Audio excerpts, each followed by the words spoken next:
people when una go change? Abeg, which day na wan change for this life? Hey, they don go rob one of our own. No. One show promoter wey im name na Kogbagidi. This man don come outside. Hey, this one they don show you Agidi. This man don come outside. Shouting people don show and say, in fact, because say you come from Nigeria no mean say you wise. It mean say you no even wise at all. This man go airport to gather him moral, enter flight, then they come back Nigeria. Before him go see, everything don vanish. Everything wey dey inside him bag don disappear. Hey, South people on a good be that o. On a president, he just come outside. No tey they talk say on a thief in iPad. Now inside airport, now don't enter go dey thief people thing. My people abeg, make una follow me see. Now drink, now 5 drinks inside. 5 drinks. 5 drinks, 9 inside. They carry 2. All my Gucci shoes, my Burberry, everything, they carry them. All my clothes, they carry them. Nothing day, nothing day. Okay. They even put C, the Gucci, they even cut everything. I can't talk so for my shop for all these things now. But yeah, I pack it, brother.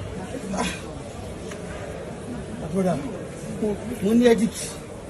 Yeah, what that popular potential. Hey, they just show this man say he no be street at all.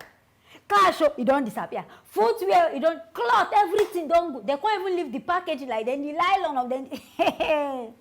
Saudi people on Abibaba 40 feet. Why not even pity and keep some clothes for them? Person wey travel abeg all these airport people, it means say airport no even dey safe again. Make person just go dey enter kabu because he pay you there make you enter bus travel. Cause inside plane, I never hear yourself say they thief like this inside plane. It means that South African people they are born on our with thief they run inside in our blood.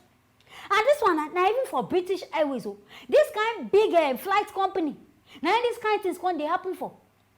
It means I beg if you want travel, snap everything within inside your luggage. Should in case they thief am, you go know what you won't go use take care and these people say, now this thing they thief. Because as it be like this, I'm not sure say they go settle this guy.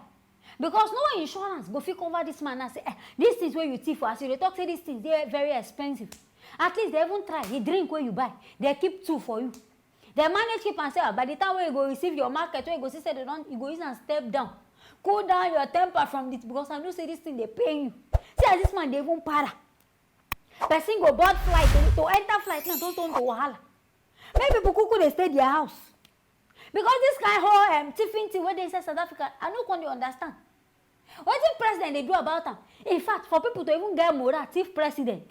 It sure say ordinary citizens they even carry you life and they go just bundle you, they don't go see you again. Hey, now wow, things they happen for this kind of country. But I beg, South African Airways, make a walk about this kind of thing because people they really complain. If say this guy now in last saving 9 years take enter this country, they say he no get anything. I beg, when I expect saying go. And you when they travel and you know say you get important, I beg, no put them inside your bag. Carry handbag. If na extra bag you carry and hold and tight. Put them inside your armpits like this. Keep them. Because this is how they thief like this, And I'm sure saying that those people where they carry luggages, they go inside and this plane. They go there involved. So they're supposed to check all this kind. Now I make CCTV they inside airport. May they go check out how this thing they miss. May they know the people where they thief this thing because not be today this thing don't they happen. Now people where could even get flight money and they could enter flights. As you said, because of saying I show off. You enter this one, and all because of say they come Nigeria. One flight no the way you go enter. Anyway, as you see them, that's why you get them. But South people are back, making they reduce this na thief. Sakpa now don't enter everywhere. Which is only Nigeria they thief. Sakpa don't enter South, and in fact now they be baba for the Sakpa. Hey, my people, this they really happen. As make I bring this one coming aside.